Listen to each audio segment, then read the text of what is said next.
Welcome to ब्राइटमेट students. आज हम लोग फर्स्ट चैप्टर का रिवीजन करने वाले हैं। स्टैंडर्ड 10th का एसएस का first chapter heritage of India. Okay, part 1 वाली वीडियो है ये, और एक वीडियो भी आएगी उसकी। Okay, today we will start the first part of heritage of India. Let's start from the introduction of the chapter. North to the Indian Ocean in south, from Bay of Bengal in the east to the Arabian Sea in the west. Area-wise, India ranks 7th and population-wise second largest country in the world. Okay, क्या बोल रहे हैं? तो introduction दे रहे हैं India का। Okay, north India और एक तरीके से इंडियन ओशन जो अपना साउथ तक है वहाँ पे, बे ऑफ बंगाल ईस्ट में है, वहाँ से लेके अरेबियन सी जो अपना वेस्ट में है, वो एक तरीके से क्या है, प्रीफेस दे रहे हैं, हमको बता रहे हैं कि इंडिया की चारों तरफ जो है विविधताएं कितनी आई हुई है। Okay, area wise India rank 7th। Area के हिसाब से जब हम देखते हैं इंडिया को, तो पूरे वर्ल्ड में उसका नंबर जो है 7th आता है। पॉपुलेशन वाइज देखते हैं तो सेकेंड लार्जेस्ट कंट्री है पॉपुलेशन के हिसाब से। हमसे आगे सिर्फ चाइना हमको देखने को मिलता है, उसके अलावा और कोई कंट्री जो है पॉपुलेशन वाइज हमारे से आगे नहीं है। We are the second. आगे ही देख रहे हैं हम लोग कि our motherland bestowed rich and varied heritage to us and the world. Okay, कि अपना जो देश है, मदरलैंड जो है, इंडिया जो है, एक तरीके से बेस्टोड है, बहुत ज़्यादा। एक तरीके से हम देखें कि हेरिटेज जो है अपने यहाँ पे वो रिच एंड वेरिड है। रिच मतलब काफ़ी ज़्यादा, एंड वेरिड मतलब अलग अलग तरीके का जो है एक तरीके से हेरिटेज हमको अपने देश में देखने को मिलता है। और यही हेरिटेज जो है हमने पूरी दुनिया को एक तरीके से विविधता से भरा हुआ जो है एक तरीके से हमने क्या ये हेरिटेज पूरे दुनिया को दिया है। द वैल्यूज सत, चित एंड आनंद are realised from the Indian culture. कि इंडियन कल्चर ही है जिसने सत, चित और आनंद की वैल्यूज भी जो है वो दुनिया को रियलाइज करवाई है। We have accepted values of non violence and world peace. हम ऐसे देश के रहने वाले लोग हैं कि जिसने दुनिया को एक तरीके से non violence and world piece की बातें बताई है। बाकी लोग डिस्कस करें उससे पहले ही हमने ये सारी चीज़ें ऑलरेडी ही दुनिया को किस बारे में, non violence and world piece के बारे में हमने बातें बताई हैं। ऐसे ही देख रहे हैं कि अब ये चैप्टर का नेम है हेरिटेज ऑफ इंडिया। क्या है हेरिटेज, किस तरीके से है? तो ये चीज़ के साथ में दो चीज़ें जुड़ी हुई है, कल्चर एंड हेरिटेज। तो एक कल्चर की डेफिनेशन देखने वाले हैं हम लोग, और उसके बाद हम लोग देखेंगे कि हेरिटेज की डेफिनेशन क्या है। वर्ड बाय वर्ड अगर हम देखना चाहें तो क्या होगी उसकी डेफिनेशन। तो culture is a sum of habits, values, customs, tradition and conduct of lifestyle of human. के इंसान की, ह्यूमन की एक तरीके से सम मतलब एक तरीके से इकट्ठा करेंगे हम चीज़ों को अलग अलग तरीके की, जैसे कि हैबिट्स को, वैल्यूज़ को, कस्टम्स को, ट्रेडिशन को, रीति रिवाज हैं, बिहेव करने का तरीका है, ओके, लाइफ जीने का जो तरीका है, ये सब चीज़ों को जब हम एक साथ देखते हैं, एक साथ इकट्ठा करते हैं, तो उसको हम क्या बता सकते हैं? तो कल्चर बोल सकते हैं। तो culture means what? Culture is sum of habits, values, customs, traditions and conduct of life style. और उसी के बाद आता है ये चैप्टर का मेन एक तरीके से वर्ड। हमने देखा था कि हेरिटेज ऑफ इंडिया। अब हेरिटेज क्या है, किसको कहते हैं हेरिटेज? तो heritage means a valuable gift from our forefathers. Our forefathers, हमारे जो पूर्वज हैं, उनके पास से जो हमको वैल्यूएबल गिफ्ट मिला है उसको हम क्या बोल सकते हैं? तो हेरिटेज बोल सकते हैं। ये याद रखना, डेफिनेशन काफ़ी इंपॉर्टेंट है। ओके, और जैसे ही हम लोग आगे पढ़ते हुए देखेंगे कि हेरिटेज क्या है, किस तरीके का होता है, तो वही आएगा कि we divide our heritage into 2 parts, natural heritage and cultural heritage. Okay, क्या होगा? तो ये हेरिटेज जो है उसको कितने पार्ट में डिवाइड किया जा सकता है? तो 2 पार्ट में। एक है नेचुरल हेरिटेज और second is cultural heritage. Okay, तो पहले हम देखेंगे कि भाई नेचुरल हेरिटेज क्या है, what is natural heritage, what is cultural heritage, which things includes in natural heritage and which things includes in cultural heritage. तो नेचुरल हेरिटेज फर्स्ट हम स्टार्ट करेंगे. We will start from natural heritage. It refers, what is natural heritage? तो it refers to the result of close relationship between nature, environment and human life. तो natural heritage क्या है? तो natural heritage इस बात को refer करता है, इस बात को बताता है कि जिसके अंदर ह्यूमन रिलेशन एक तरीके से और नेचुरल चीज़ें जितनी भी हैं, नेचर जो है उसके बिटवीन जो एक तरीके से नेचुरल इन्वायरमेंट है, नेचर है और ह्यूमन लाइफ का जो कनेक्शन है, ये कनेक्शन को हम एक तरीके से क्या बता सकते हैं? तो नेचुरल हेरिटेज बता सकते हैं. Natural heritage of India is a unique and varied. India का जो नेचुरल हेरिटेज है वो कैसा है? यूनिक है. हर जगह पे इस तरीके का हेरिटेज नेचुरल हमको देखने को मिलता नहीं है. हर इलाके में, हर स्टेट में आप जाओ, आपको वैरायटी, नया इलाका, नई तरीके का लैंडस्केप देखने को मिलेगा. तो इसी वजह से अपने इंडिया का एक तरीके से हेरिटेज कैसा है? तो यूनिक है और वेरिड है, विविधता से भरा हुआ है. Okay, it includes features like mountains, forest, deserts, rivers, streams, seas, trees, plants, creepers, flowers, leaves, insects and varied landscapes, wide range of mineral, vegetation, plants and animals. तो नेचुरल हेरिटेज में कौन सी चीज़ें इंक्लूड होती हैं? ये एक तरीके से क्वेश्चन आ सकता है कि give the details of natural heritage, या तो things which includes in natural heritage. तो नेचुरल हेरिटेज में कौन सी चीज़ें इंक्लूड होगी? तो नेचुरल हेरिटेज के अंदर हम लोग आंसर देख सकते हैं कि things like mountains, forest, desert, river, streams, trees, plants, flowers, leaves, insects, varied landscapes, minerals, vegetation, plants, animal, ये सारी की सारी चीज़ें एक तरीके से क्या है? नेचुरल हेरिटेज के अंदर इंक्लूड होती है. The example of close relation with nature are stories of Panchatantra, Jataka, tales and Buddhist religion. कि एक तरीके से एग्जाम्पल भी अगर हमको देखने हो नेचुरल हेरिटेज के साथ में ह्यूमन रिलेशन जो जुड़ा हुआ है वो, तो उसके एग्जाम्पल्स हैं कि जिसमें स्टोरीज हम देखते हैं पंचतंत्र की. काफ़ी लोगों ने जो है अपने बचपनों में इससे स्टोरीज सुनी हुई होगी. ओके, पंचतंत्र है, जताका टेल्स है, बौद्धिस्ट रिलीजन है, ये क्लोजली जुड़ी हुई चीज़ें हैं. किसके साथ? तो वो नेचुरल हेरिटेज के साथ. Okay, beautiful landscapes are generally formed due to different shapes of land.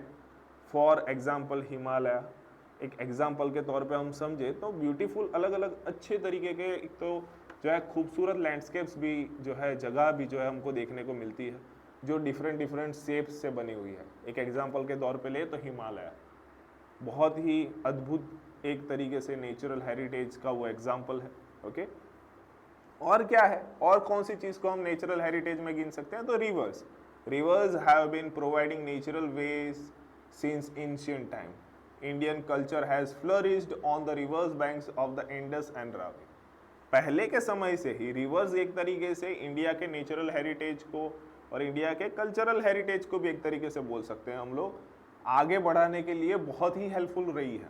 Okay, कि इंडिया के ज़्यादातर जो एक तरीके से बोले कल्चर जो है इंडिया का, वो फ्लरिश्ड मतलब फैलना, अच्छा होना, आगे बढ़ना, वो जो है ज़्यादातर रिवर्स के हेल्प से हुआ है. और मेनली अगर हम गिने तो 2 रिवर्स जो है उसके लिए जो है काफ़ी ज़्यादा एक तरीके से हम बोल सकते हैं कि वैल्यूएबल गिनी जा सकती है. इंडस है, रावी है. ओके, और क्या चीज़ आती है नेचुरल हेरिटेज में? तो वेजिटेशन आएगा. वेजिटेशन मतलब एक तरीके से प्लांट्स. ओके, ये सारे के सारे वेजिटेशन में गिने जा सकते हैं. The people of India love their environment since ancient time.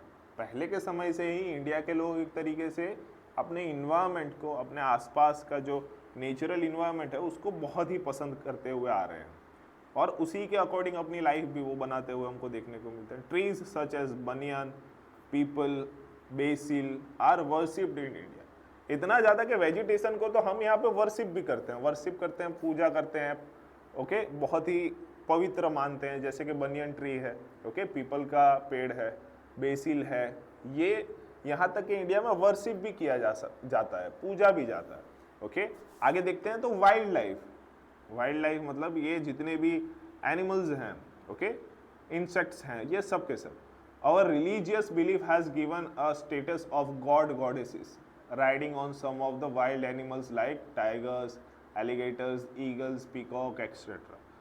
Wild life को तो अपने इंडिया के कल्चर में इतना इंपॉर्टेंस दिया जाता है कि गॉड गॉडेसेस, देवी देवता भी जो है वो हमको वाइल्ड एनिमल्स को एक तरीके से राइड करते हुए देखने को मिलते हैं। एग्जाम्पल के तौर पे लेके टाइगर है, एलिगेटर है, ईगल है, पीकॉक्स है, ये इसके जैसे और भी कई एग्जाम्पल्स हैं, काउस है। ओके, तो ये बताता है कि हम वाइल्ड लाइफ को एक तरीके से नेचुरल हेरिटेज को हम कितना वैल्यू देते हैं अपने कल्चर में। ओके, तो ये एक चीज़ है। उसके साथ देखते हैं हम लोग, our nation emblem is highly valued by having the figures of 4 lion, horse and bull. ये काफ़ी इंपॉर्टेंट क्वेश्चन है, बोर्ड में भी काफ़ी बार ये पूछा जा चुका है और स्कूल्स के एग्जाम्स पे ये ज़्यादातर पूछा भी जाता है कि क्या किस तरीके के वाइल्ड लाइफ या तो वाइल्ड एनिमल्स जो है एक तरीके से हमको इंडिया के नेशनल एम्बलम में देखने को मिलते हैं। तो इतना ज़्यादा हम एक तरीके से वाइल्ड लाइफ को क्या करते हैं, प्रमोट करते हैं या तो मानते हैं कि यहाँ तक कि अपना नेशनल एम्बलम जो है उसके अंदर भी हमको 4 लायंस देखने को मिलते हैं, हॉर्स देखने को मिलता है, बुल देखने को मिलता है। ओके, ये सब जो हम पढ़ रहे हैं वो कौन सी चीज़ का पार्ट है, नेचुरल हेरिटेज का पार्ट है, याद रखना। ओके, अब जो है देखते हैं कल्चरल हेरिटेज, कि भाई नेचुरल तो देख लिया, प्लांटेशन है, वेजिटेशन है, वाइल्ड लाइफ है, ये सारी चीज़ें, रिवर्स हैं, माउंटेन्स हैं, ये तो सब नेचुरल हेरिटेज था। कल्चरल हेरिटेज क्या है, ये भी एक हेरिटेज है। हेरिटेज के 2 पार्ट है, तो फर्स्ट हमने देख लिया, सेकंड देख रहे हैं cultural heritage. Whatever is received और created by human with his tact, wisdom, art, skill is called cultural heritage.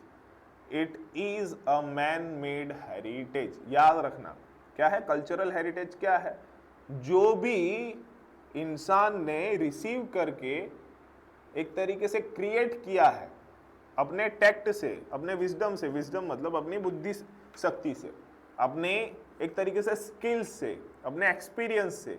तो एक तरीके से शॉर्ट में हम ऐसे समझ सकते हैं कि इंसान के द्वारा बनाए गए हर वो चीज़ को हम क्या बता सकते हैं, कल्चरल हेरिटेज बता सकते हैं। Okay, cultural heritage is a man made heritage. इंसान के द्वारा बनाई गई चीज़ें जो हेरिटेज के अंदर गिनी जाएगी वो हेरिटेज होगी कल्चरल हेरिटेज। ओके, याद रखना। ओके, द आर्ट, एग्जाम्पल के तौर पे, the art of architecture, okay, and sculpture is about 5000 years old. The remains of Indus Valley civilization is evidence of it.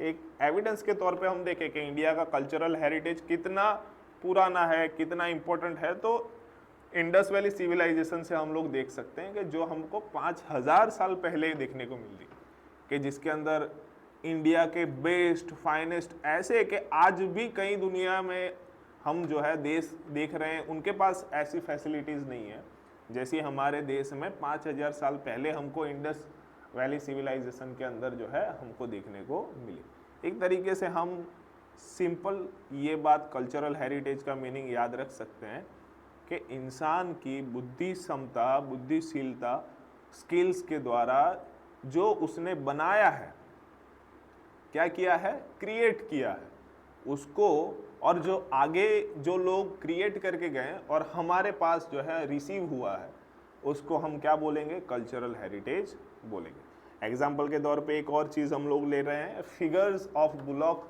और lion on inverted lotus Mauryan era. Mauryan era के अंदर जो है lotus के अंदर इन्वर्टेड अंदर की तरफ जो है बुलॉक फिगर्स और हमको लायन के फिगर्स देखने को मिलते थे। Statues of Gautam Buddha, meditative form of the कलखंड statues of Jain Tirthankars and the caves of Ellora of Rashtrakuta dynasty etcetera makes us feel proud and respected for our cultural heritage. ये सारी चीज़ें जो मौर्य काल के अंदर फिगर्स ऑफ बुलॉक है, लोटस है, गौतम बुद्ध का स्टैच्यू है, इलोरा की जो केव्स हैं, ये सब एक तरीके से एग्जाम्पल है किस चीज़ के, तो कल्चरल हेरिटेज के। क्यों? क्योंकि इंसानों के द्वारा ये क्रिएट किए गए हैं और आज हम लोग उसको रिसीव करके जो है आगे लेके जा रहे हैं। ओके, अब है cultural heritage of Gujarat. Specifically कहाँ का देख रहे हैं हम लोग, गुजरात का कल्चरल हेरिटेज दिख रहे हैं कि गुजरात में कौन कौन सी ऐसी साइट्स है, कौन कौन सी ऐसी जगह है जिसको हम कल्चरल हेरिटेज में गिन सकते हैं, कि जिसको इंसानों के द्वारा बनाया गया है। Okay, the places of cultural legendary and archaeological importance include के कल्चरल हेरिटेज की लेजेंडरी जो है एक तरीके से इम्पोर्टेंस रखने वाली जो है साइट्स कौन सी है, तो लोथल है, रंगपुर है, धौलावीरा है, रोजाडी है और श्रीनाथगढ़ है। ये स्पेसिफिक जगहें हैं जो आर्कियोलॉजिकल इम्पोर्टेंस बहुत ज़्यादा रखती है और इसके अंदर हमको बहुत ज़्यादा तादाद में एक तरीके से कल्चरल हेरिटेज जो है गुजरात का देखने को मिलता है। ओके, और भी हैं जैसे कि the places of historical importance include victory tower of Vadnagar, stone inscription of Ashoka, sun temple of Modhera, fort of Champaner. Okay, तो ये सब क्या है, एग्जाम्पल्स हैं। ये जो हम देख रहे हैं वडनगर का विक्ट्री टावर है, ओके, स्टोन इंस्क्रिप्शन जो है अशोका के पीरियड का, सन टेम्पल अपना मोडेरा का जो हम देख रहे हैं, तो ये सारी चीज़ें जो गुजरात के अंदर एक तरीके से आई हुई हैं, ये सारा के सारा क्या है, एक तरीके से एग्जाम्पल है कल्चरल हेरिटेज का। कहाँ के, गुजरात का। ओके, बाकी चीज़ों का मैं नाम एक तरीके से पढ़ रहा हूँ, आप भी ध्यान दीजिए साथ में।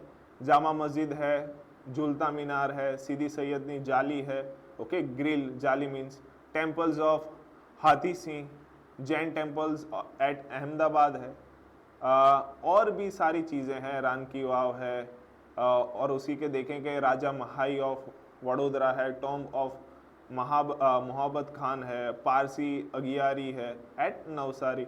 ये सब एग्जाम्पल है किस चीज़ के, कल्चरल हेरिटेज के। ओके, अब ये कल्चरल हेरिटेज भी है और पिलग्रिम्स वाली भी प्लेस है, उसको भी हम कल्चरल हेरिटेज में गिन सकते हैं। तो देखो लास्ट पॉइंट हम लोग देख रहे हैं, places of pilgrimage include Dwarkadhish temple, उसके साथ साथ है सरदापीठ ऑफ शंकराचार्य, सोमनाथ ज्योतिर्लिंग, अंबाजी टेम्पल है, बहुचराजी टेम्पल है, रणछोड़राई टेम्पल है, शामलाजी टेम्पल है। ये कल्चरल हेरिटेज है और उसके साथ प्लेसेस ऑफ पिलग्रिमेज है, धर्म यात्रा के साथ में जुड़े हुए ये क्या है, प्लेसेस हैं, जिसको हम कल्चरल हेरिटेज के अंदर भी गिन सकते हैं। ओके, आगे देखते हैं हम लोग किस चीज़ के अंदर, तो ये भी वही पॉइंट है, कल्चरल हेरिटेज के ही पॉइंट्स है। Places of social, religious and tourism include के गुजरात के अंदर ऐसे प्लेसेस कल्चरल हेरिटेज से जुड़े हुए जो सोशल है, रिलीजियस है और टूरिज्म के साथ के अंदर जुड़े हुए हैं। तो कौन कौन से हैं, तो पोलो फॉरेस्ट है, काइट फेस्टिवल है, काकरिया कार्निवल है, तानारीरी फेस्टिवल है, नॉर्दर्न डांस फेस्टिवल है, रणोत्सव है। ये सब मेनली ऐसी कल्चरल हेरिटेज की चीज़ें हैं जो सोशल है, रिलीजियस है और टूरिज्म के साथ में इंक्लूडेड है। कुछ और पॉइंट्स हैं, दो और देख लेते हैं हम लोग कल्चरल हेरिटेज में, कि Jain and Buddhist caves are seen at Vadnagar, Taranga, Khambhalia, Shamlaji, Koteshwar, Talaja, Dang, फिर है Jagadia etcetera are the places where we see cultural heritage of Gujarat. Modhera fair है, बहुचराजी फेयर है, शामलाजी फेयर है, भावनाथ फेयर है, etcetera are the famous fairs of Gujarat. याद रखना ये एमसीक्यू या तो मैच ए विद बी में इजीली आ सकता है कि कौन से फेयर्स हैं जो गुजरात के अंदर जो है एक तरीके से फेमस है। तो मोडेरा फेयर है, बहुचराजी, शामलाजी, भावनाथ एंड ये कुछ फेयर्स हैं जो गुजरात के काफ़ी ज़्यादा फेमस है। ओके, तो आज के लिए मैं समझता हूँ इतना ही हम लोग रखते हैं। ओके, और डिटेल में ये चैप्टर और भी लंबा है, थोड़े एक या तो दो पार्ट और हमको लगेंगे। ओके, उसी के अंदर हम ये पूरा चैप्टर एक तरीके से ख़त्म करने को ट्राई करेंगे। मैं ट्राई करूँगा ऐसे ही कि जल्दी से इजीली तुम लोग समझ पाओ, लेकिन उसके लिए तुमको भी उसको क्या करना पड़ेगा, इजीली इसको पहले जो हमने पढ़ा है आज उसको रिवाइज करना पड़ेगा। ये एक तरीके से रिवीजन लेक्चर ही है, ऑलरेडी एक बार हम लोग पढ़ चुके हैं, तो ध्यान रखना। और नेक्स्ट जो अपना पार्ट है ये लेक्चर का, उसके अंदर इसको रीड करके आना, तभी इजीली हम लोग क्या कर पाएंगे, एक तरीके से इसको समझ पाएंगे। चलो, थैंक यू।